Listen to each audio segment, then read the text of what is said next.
Yo, Royal Crown Spotlight in the building tonight with none other than the man himself. We'll let you introduce yourself to the people. Man, it's Logan Plays, LP, Trader Taylor. Trust me, there's nothing like us. Facts. So we're gonna hop right in it, man. You know, we go way back. But so when did your passion for like becoming a tailor, clothing, fashion, when did that come about? Man, tailoring always been in my life. Designing since a youngin', since seeing my granny do it growing up, and then around the age of like 15, 16, I really just wanted to do like screen printing. Right. And that kind of turned into me going to Northwestern and still doing screen printing. And then one of my advisors, she told me about UL, which you know about that. You'll bring up the UL story, man. But yeah, we going to UL, and it went from screen print to something way bigger than what I thought it was gonna be. For sure. Right. So alright, so man, you know, grew up in LA, ended up being in Louisiana, not only Louisiana, Natchez, Louisiana. That town for sure. Then you end up going to Lafayette for school. Yep. Like what position does all those places play as far as your career? Like how do you think each one of those places molded you? It's a culture. It gave me my background, knowing different fabrics, knowing what I like to see on the West Coast, knowing like they like more flowy stuff, more stuff that like for the wind, for the sea. They go into the South, seeing it's more like camo, more kind of heavier, but also you know that humidity. So they like to keep it kind of like camo, but like, you know, kind of light, you know what I mean? Yeah. So, I mean, all of them play a big part, but for sure the culture. You know so you was out in New York for a fashion week, right? Yep. Oh man, how was that experience and how did all that come about? It came about one, it was a school, UL, and we had a competition, and you know, the best go. And you know, I'm one of the best, so you know I gotta go. You know what I mean? When you're the best, you gotta go. Right. You know? But the experience though, it taught me a lot though. It showed me how to set up. It showed me how to, you know, be professional. It showed me how to carry yourself when you got a big crowd. But also showed me how to, you know what I'm saying, when it's time for you to shine, you know what I'm saying, you gotta bring the best out. It's gonna bring the best out you for sure. Did you like keep in contact with any of the connections you made while you were out there? I'm not gonna even lie, like a lot of the connects I made in college, like I still know like my fashion dude who I go to Promenade, shout out Promenade, New Orleans. But more so, like I really just been grinding on my own, like real talk. So man, so you went out fashion week and you come back, you back in the booth. Like man, did that kind of light that fire under you? Like, hey. Yeah, it showed me different. Like it showed me that like I'm good, I'm great. But I got a lot more to go too, cause I seen a lot of stuff that I was just like I was took and overwhelmed with, cause like I said, cause you gotta understand, like going out there, you see people from everywhere, you know what I'm saying? Different countries and everything, and they showing you like man, like you good, but you great, but you can always be better. You know what I mean? They just show me like you keep grinding, keep going, cause there's always somebody out there that's trying to top you. So it always made me just go harder. With like you know, type of clothes you make and seeing how this culture stuck on designer. Like, do you feel like our people should support, you know, our own more, or does it not bother you at all? To be honest, like people like what they like. Me personally, like I know that whoever I do my stuff for, I ain't never had no problems. You know what I mean? Like whoever got some stuff for me, they always left with a smile. You like designer, I ain't gonna knock it. Like rock designer, but if you want that fit, like I said, when you do designer, they not making that specific for you. You know what I mean? That's a mass factory that's putting it in stores, and you gotta get it kind of how you is. But when you come get it tailored, when you come to the best, like you know what I mean, it go fit for you. You ain't nobody else gonna be able to wear it. I put my shit on a 24-hour canvas to where I put it on the minute. I'm giving you game right now. Look, I put it on the canvas for 24 hours. So by the time you put it on, it's gonna hug you the way it's supposed to. It ain't gonna be too baggy. It's gonna fit. So, but if you like designer, wear designer. But when you got somebody who know what they doing, always support them for sure. So what's your favorite piece you made so far? I got a couple favorite pieces, but I had to choose because like they all, because the work I put into them, they all is special. But the one I kind of could say like my favorite piece is the one I did for Valentine's Day for my wife. I made her a sequence dress with a wool top, and it came out great. Like she loved it. Was it a surprise? Kind of, sort of. Like she knew it was coming, but she didn't know like how it was gonna look though. You know what I mean? So it was a surprise for sure. All right, gotcha. So like, as far as in the fashion world, man, if you had like 3 people, any 3 people in the world that you could design for, who would those 3 people be and why? I ain't gonna lie. I design for anybody. Anybody who wanna come, anybody who support me, that's who I wanna design for. Trying to be specific, I really ain't got nobody like in mind, but anybody who come in for Logan's place, they go get the best. Period. Okay. So yeah, man, do you remember your very first piece you made? I do. Actually, me and my granny and my girl were talking about it a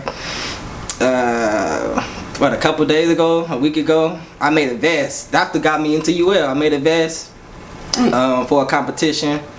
It was just like a it wasn't nothing special. You know what I'm saying? It was my first real thing I sold. It was a pinstripe, black and white with a black back. I didn't really that before I even knew about handwork. It was just like really put together on a whim. I didn't know I could go put it in competition. But the vest, it came in first, and the rest is history. Yeah, because it was crazy. I remember we took that trip down there to get into UL. And to be honest, like, you know, like, man, I never knew a fashion designer, a tailor up close in person, like, personally. So, you know what I'm saying? You say you was going for fashion. Like, I ain't going for fashion. But, you know, UL was a part of school, too. Right. You know what I'm saying? But just to see you get to that level, like, man, hey, you truly show that no matter where you come from, you know what I'm saying, you can be whatever you want to be. That part. But like speaking of growing up in LA, man, Compton, Southside. What is like, man, growing up out there? What was your childhood like?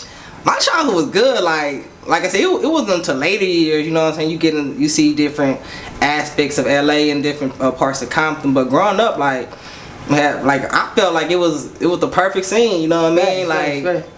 Like yeah, you hear about Compton and it sounds bad, but really Compton is my home. You know what I'm saying? That's where I'm gonna always stick beside. It's nothing off the usual that you wouldn't see nowhere else, but it's some place that really people couldn't go.